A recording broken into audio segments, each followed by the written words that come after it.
તારીખ 1 મેથી 4 મે 2025 દરમિયાન મુંબઈમાં જીઓ વર્લ્ડ સેન્ટરમાં યોજાનારી world audio visual and entertainment સમિટમાં ભાગરૂપે 32 જેટલી ક્રિએટ ઇન ઇન્ડિયા ચેલેન્જ શરૂ કરવામાં આવી છે.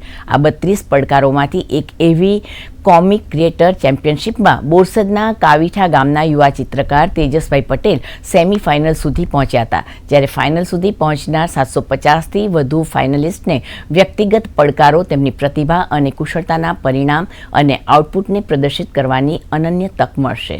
કોમિકનું નામ હતું પ્રોફેસર પિકવિન અને એમાં મેં હેન્ડમેડ રીતે આખું હેન્ડમેડ હતું, પેપર ને પેન યુઝ કરીને મેં બનાવ્યું અને એના પછી મારું કામ સેમીફાઇનલ સુધી ગયું અને ટોપ 30માં મારું સિલેક્શન થયું પ્રોફેશનલ કેટેગરીમાં. પોતાનું મેં કામ પ્રગટ કરવા માટે આ પ્રગતિ કોમ્પિટિશનમાં ભાગ લીધો હતો કે મારું પોતાનું એક કામ લોકો સુધી પહોંચે અને પોતાની એક સ્ટાઇલ દેખાય.